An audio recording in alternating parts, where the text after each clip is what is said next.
human child has two great needs. Really, they're almost equal. The first need is for attachment. Now, attachment means the seeking of closeness and proximity of love, really, with other people. The purpose of attachment is to make sure that little children are taken care of. Because the human child is completely immature, underdeveloped, and utterly dependent, and completely helpless. That feeling of helplessness that some of you talked about today, it's actually a memory of your childhood.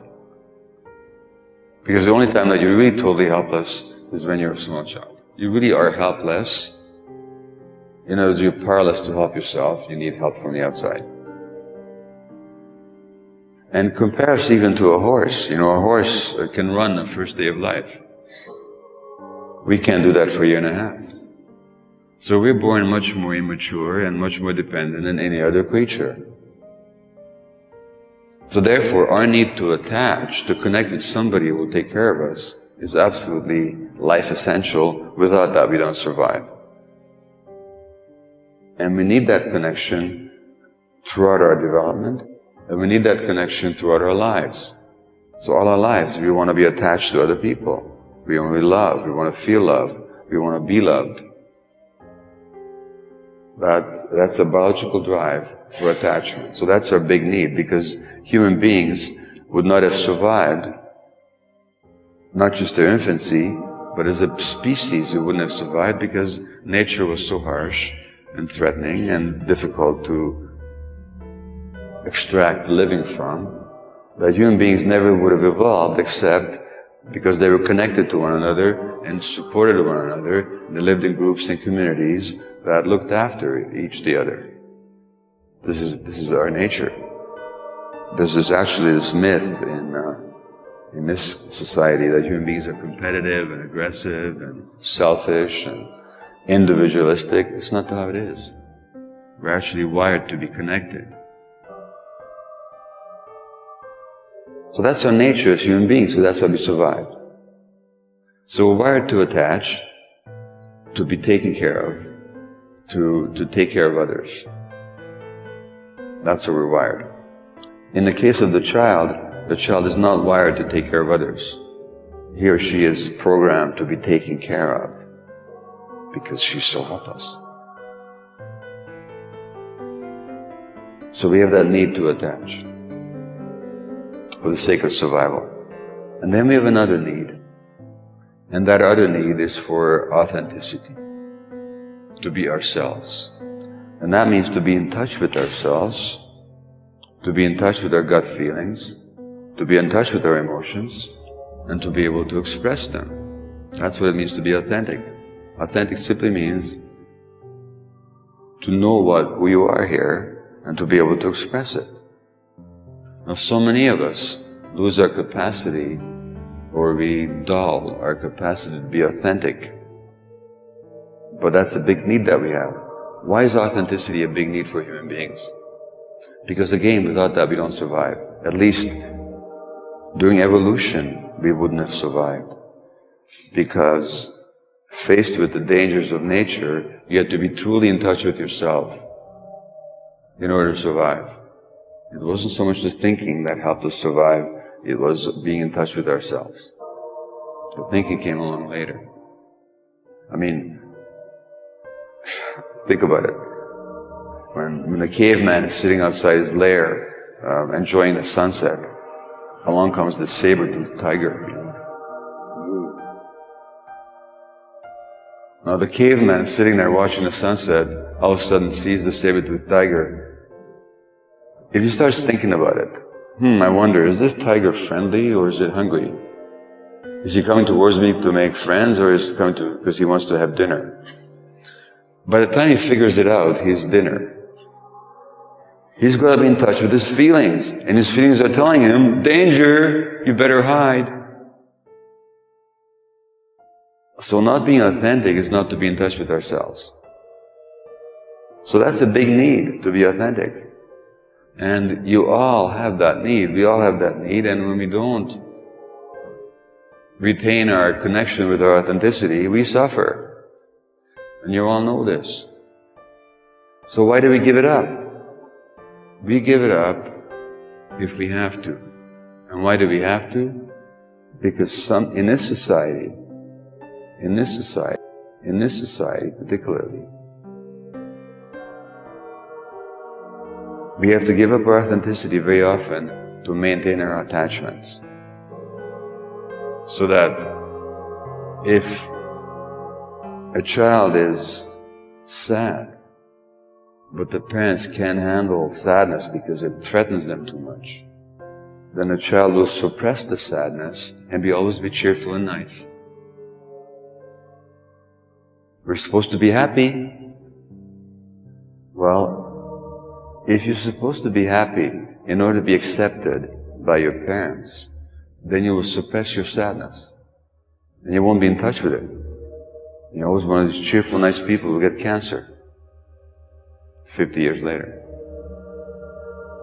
If your parents can't handle anger, let's say your mother and father come from homes where there was a lot of rage. So the emotion of anger is very threatening to them. So when the 1.5-year-old child gets angry about something, the parents feel threatened. Oh, good little boys don't get angry. Then the child will suppress the anger, not deliberately. It's not a conscious decision. The brain will do it as a way of making you fit in with your environment. So that the suppression of the self, the suppression of the authentic self then, is actually your coping mechanism to survive in that particular environment. Because in order to survive, you have to stay connected to the parent. So if your parents can't handle your emotions, you'll suppress your emotions in order to maintain your attachments.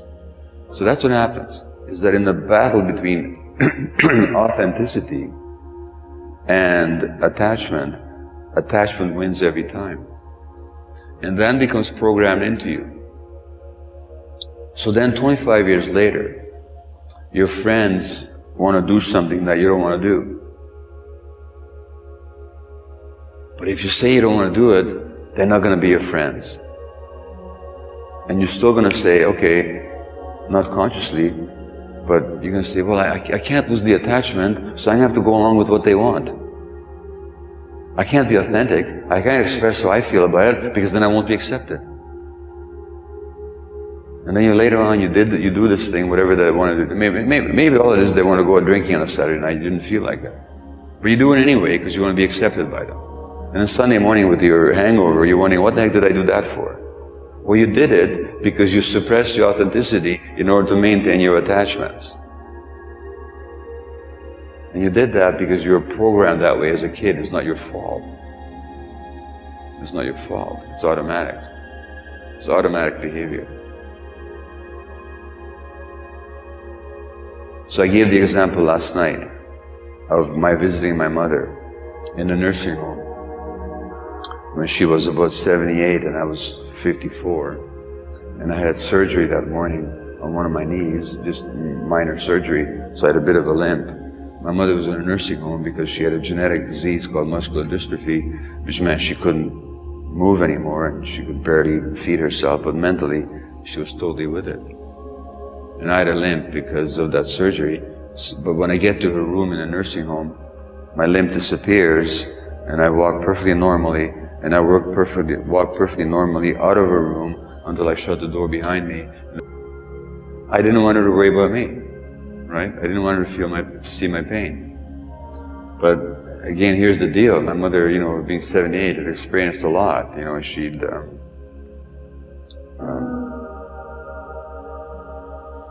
She'd survived the genocide in Eastern Europe as a Jewish mother. When I was 1 year old, she survived the communist dictatorship. First year was spent as an infant, as a Jewish infant, in Nazi-occupied Budapest, Hungary. So, in space of 3 months between March and June, the Germans killed about close to 500,000 Jews in Hungary. 500,000 people in 3 months. Most of them sent to Auschwitz and the other camps, including my grandparents.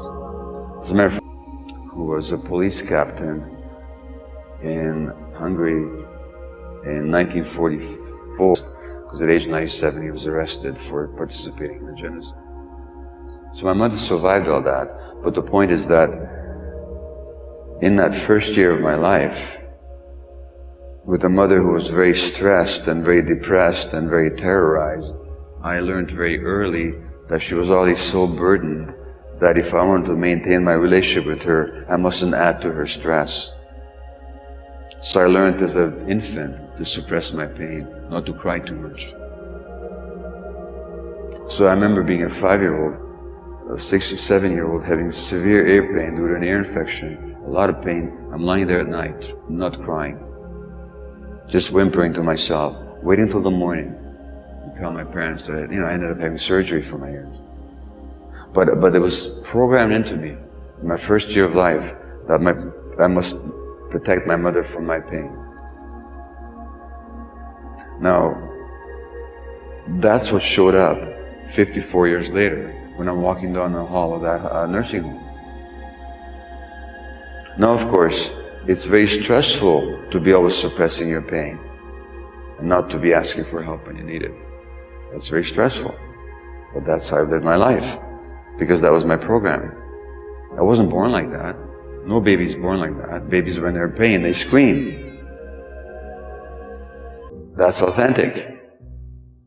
But in my case, in order to maintain or to protect the attachment relationship, I had to suppress the authenticity.